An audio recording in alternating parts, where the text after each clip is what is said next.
Hello, and welcome to the Inner Bully Beatdown podcast. I am your host, Brittany Fowler. I am also the author of the book, Inner Bully Beatdown. I am also a breakthrough mentor and motivational speaker. So if you would like me to come speak to you, please visit my website at brittanyfowler.com. Enjoy this podcast. Hey friends, welcome back to the Inner Bully Beatdown podcast. If you have not yet already done so, please subscribe so that you can receive all the notifications when I post a new episode. And if you have a review for me, good, bad, ugly, awesome, wonderful, elated, go ahead and leave it for me so that I can know that you are getting some value from the podcast. I'm feeling like major resistance today, and I hope you will say a little prayer for me. I feel like I've had a lot of good feedback from the podcast already, but sometimes there is always this voice of doubt, wondering if it's just people in my peanut gallery saying, yes, I love this podcast, or you're doing so good. But if you could just let me know how it's going, that would help me out a great deal. And I will continue to push on. I will continue to show up for you because I am committed to that. I'm committed to doing a weekly podcast for you and to show up and make a difference in your life. And I hope that today is actually something new that you never heard of. See, lately I've been struggling with this idea that I'm not any fun. I'm a workaholic. I get up in the morning at 4:30 and I work. And then I get my kids off to school and feed them breakfast. And then I have a 2-year-old around, and so I can't get any work done. So we work on the house. And then when she goes down for a nap, it's hustle time. And then, kid comes home from school, and then we are making dinner, and then we're cleaning up. And then I just feel like I am constantly going, moving. And when someone asks me to stop and smell the roses and have fun, I have the hardest time relaxing.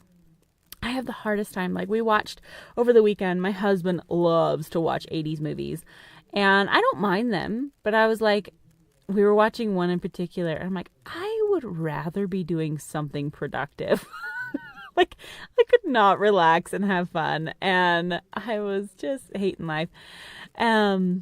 But lately, I've just noticed like how much of a Debbie Downer I've been, and I hate it because I don't feel like that's me. Like, I don't know about you, like moms out there, when you give all that you have to your family and to your job as a mom, or your job that brings in an income, or your hobby, or your side hustle, like, man, doesn't it just feel like you've kind of lost a little bit of yourself? Like, we're never going to be that teenager again where you're super carefree and all you think about is play, But at the same time, everybody just says like adulting sucks, or life sucks, or it's hard. And I am not a huge believer that everything has to be difficult. Everything has its own challenges, but everything has its rewards.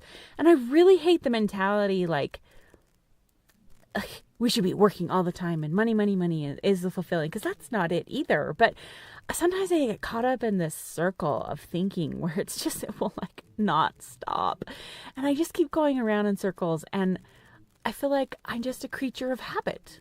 I'm a creature of processes and just, going through the motions, and stopping to smell the roses or stopping to do something fun is super hard for me right now. And so I was thinking, well, how can I change this? Like, obviously, if I change my thoughts, then I can change my actions. And so I had to really dig deep and wonder and get clear with myself on, why am I not having any fun? Why am I being a grouch? Why am I being a party pooper, which is not me?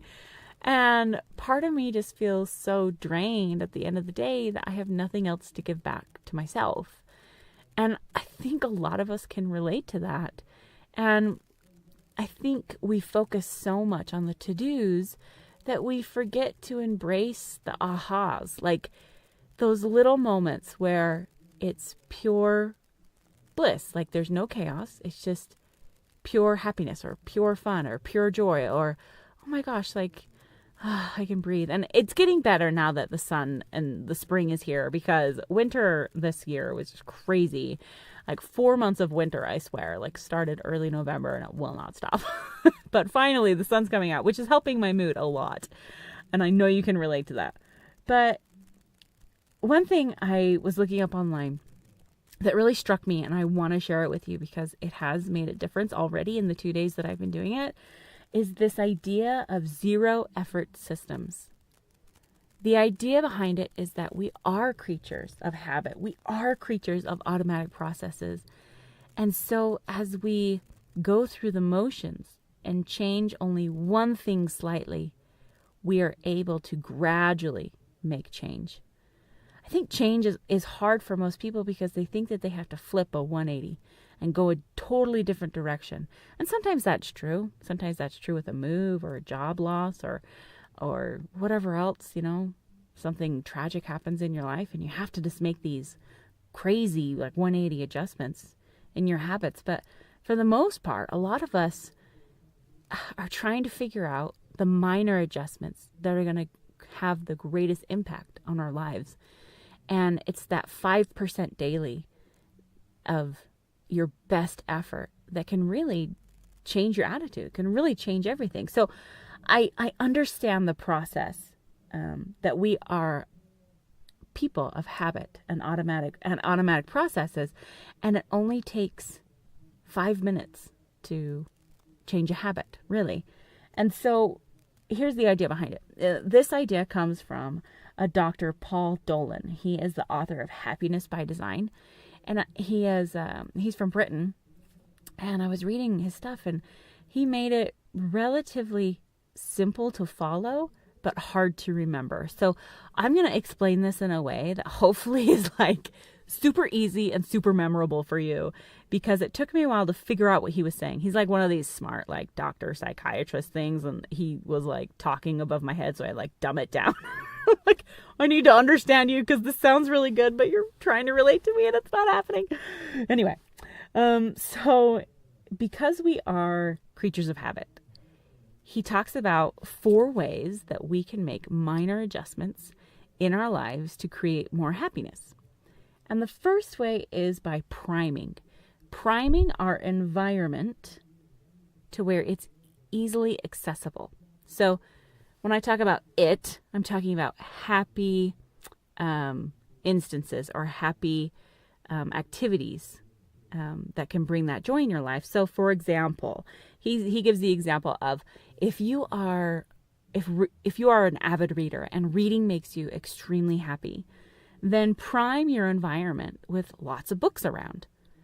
If you only have your Kindle and you're only reading it and you leave it in your bedroom and you're sitting on the couch, most likely we're not going to get up and go grab it, because what's the path of least resistance, right? We're going to stay on the couch and watch Netflix rather than read, even though you would rather read. Does that make sense? So we need to prime our environment.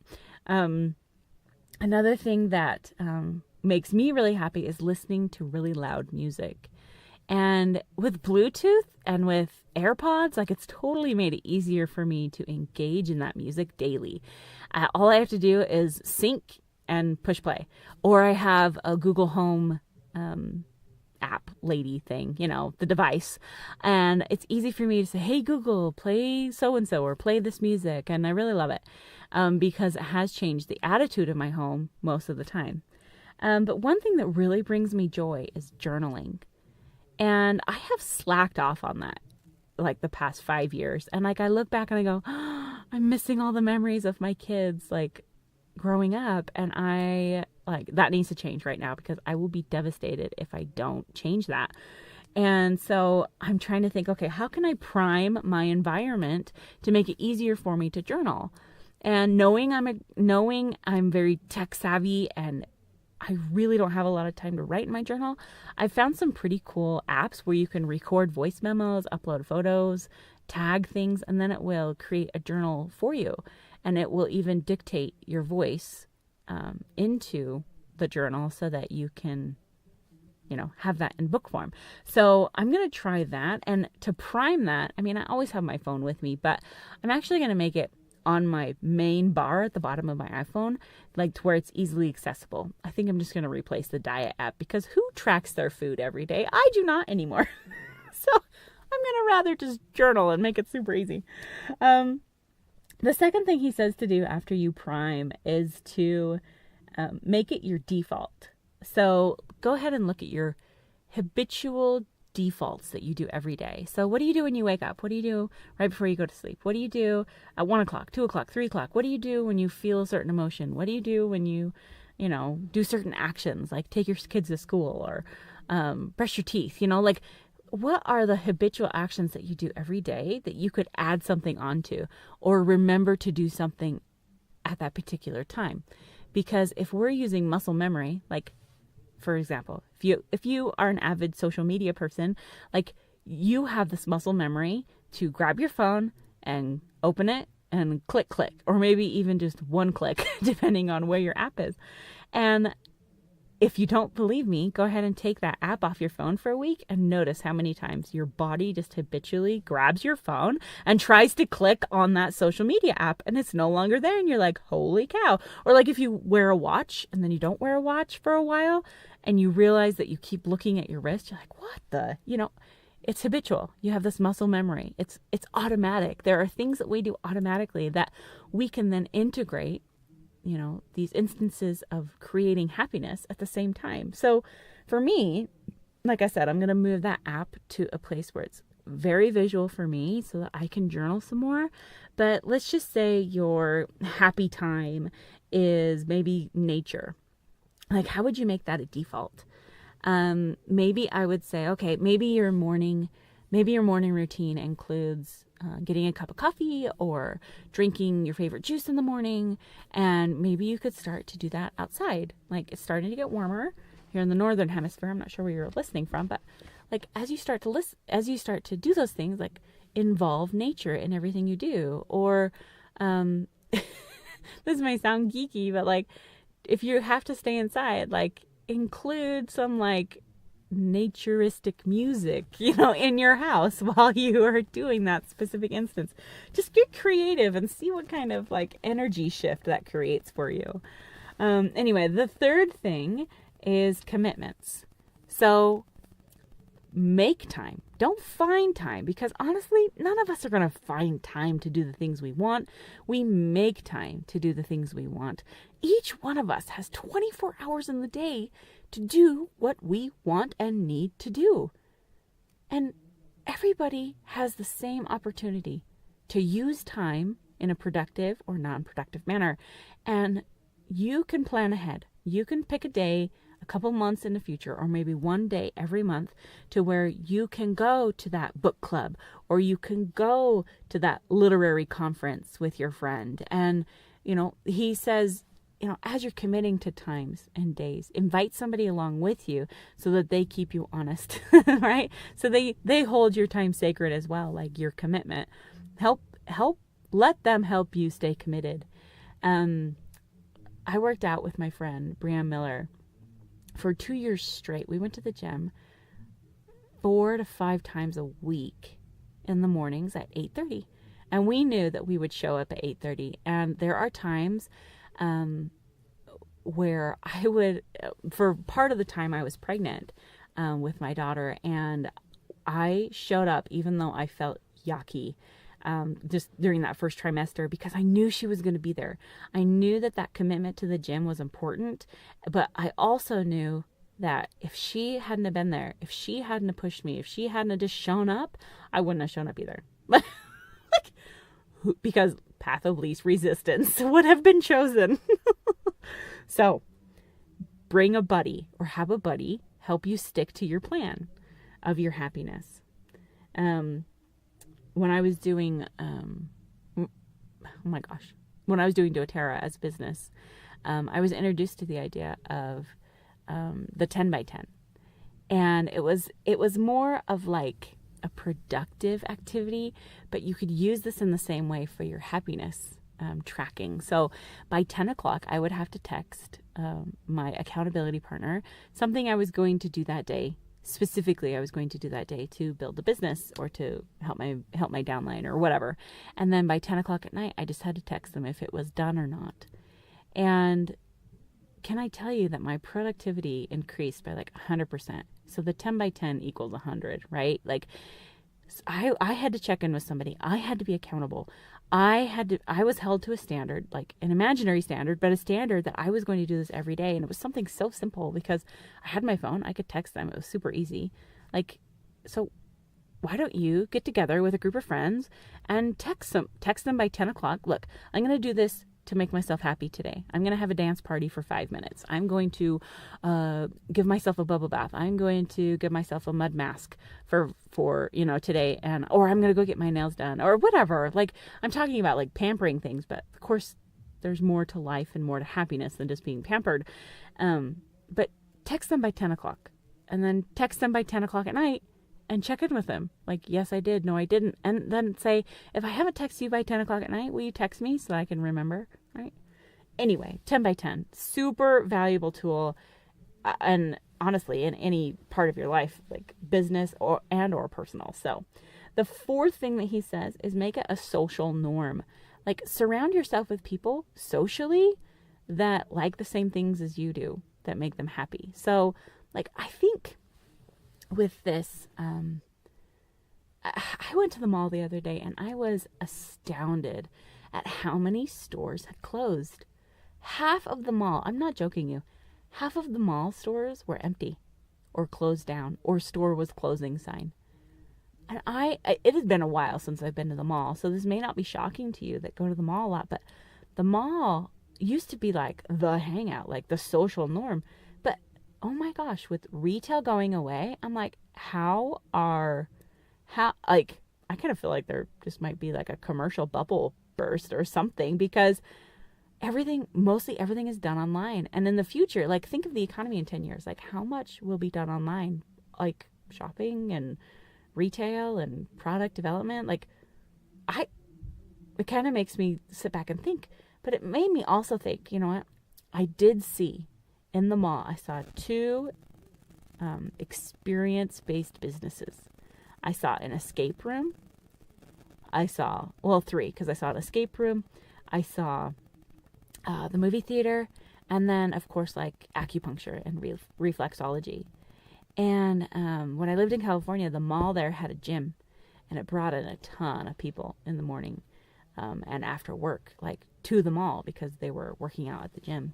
And I just feel like if retail spaces can create a social norm, a social atmosphere where people want to come and congregate and engage in the same activities and find that common ground, that is what needs to happen. Those are the types of stores that need to open up more. Like, our community is suffering from a lack of connection. And I think a lot of it is fear-based, but I think a lot of it is just, oh my gosh, like, we have lost the ability to, I don't know, like, slow down and find common ground and create those opportunities. Like, I am a huge fan of being a host of parties, and I will create events in my home that invites not only my family, but like neighborhood block parties or things like that, because I know that if I can just create the atmosphere where people can connect, like, more joy will be found in my community.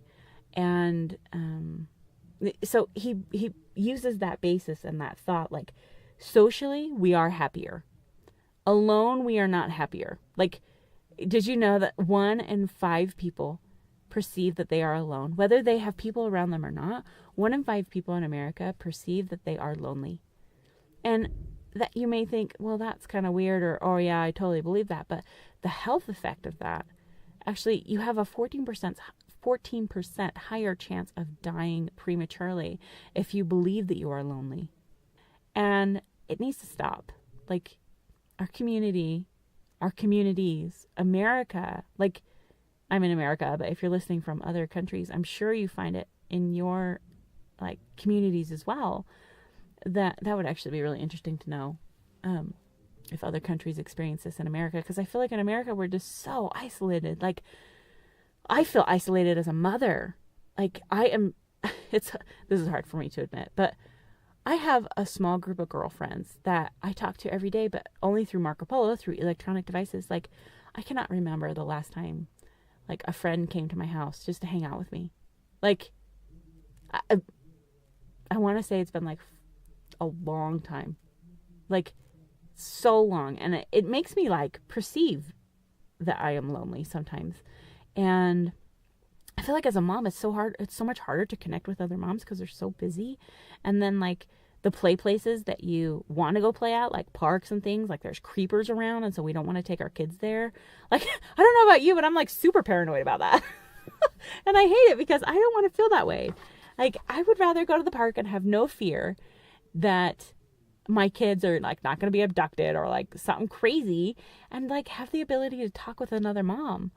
I was at the mall one time there, and there was a play place at my mall, and I'm getting off on a tangent. I'm sorry. I'll come back. But I was talking to another mom, and my kid ran off, and I thought he was stolen, and it was the worst day of my entire life. So guess what? Every time we go to a play place, I'm never on my phone. I'm like a Hawkeye to my kid because I never want to feel that way again. But it leaves me no time to chit chat. Like, I don't want to strike up a conversation because I know I'm going to be distracted. And what happens if I'm distracted? And blah, blah, blah, blah, blah. I may be listening to too many true crime podcasts, but in my own experience, like, I never want to feel that way again. Like, I've lost my child. Anyway, so as a mom, I feel like it's super hard to relax, even when you are in, like, a social atmosphere, especially if your kids are around. And I don't know. If anybody has a solution for that, please let me know. But let's review. So these 0 effort systems, the first one is priming. So you're going to prime your environment for that happiness thing to happen easily, whether it's listening to loud music, whether it's journaling, whether it's reading, whether it's going out into nature, baths, more family time, puzzles, whatever it is, right? You need to find out what makes you happy or what you're going to play at more so that you can create the environment to make that happen.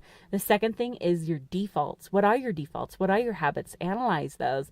See where you can tag on something that will make you happier. Like, if you do your makeup every day with no music and music makes you happy, play music while you're doing makeup. Like, little things like that. And the third thing is commitments. Plan a time and hold it sacred. Plan a time and hold it sacred. Do not let anybody take it away from you. Not even your kids, not even your husband. You say, this is my time. This is my time to rejuvenate. This is my time as a mom to, like, fill my cup. And you are not going to take this from me. The fourth thing is social norms. Find ways to engage socially with those who have common ground with you. You will be happier. Duh. That's what we had. That's what we did when we had tons of friends in high school and college. Like, we were a little happier when there was lots of people around us that were in the same boat as we were, right? Oh man, college was the best. Anyway, so I've been using this system for a couple days now just to be more aware of playtime. And can I tell you that today, instead of just saying, hey, buddy, I'm going to go get the mail, I said, hey, buddy, do you want to come and get the mail with me? And together we sung songs as we walked to the mailbox. Like, our mailbox is a little further away.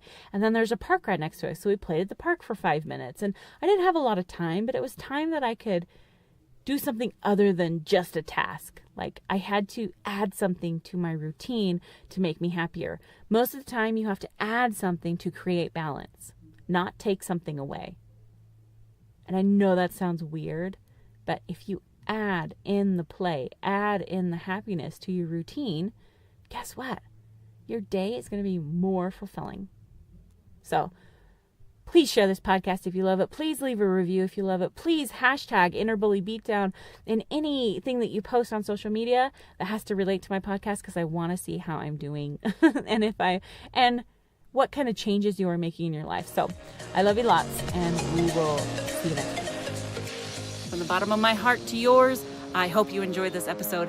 If you can't get enough or need more support with terminating your inner bullies, please join us on Facebook at Inner Bully Beatdown Podcast. We hope to see you there. Have a great day.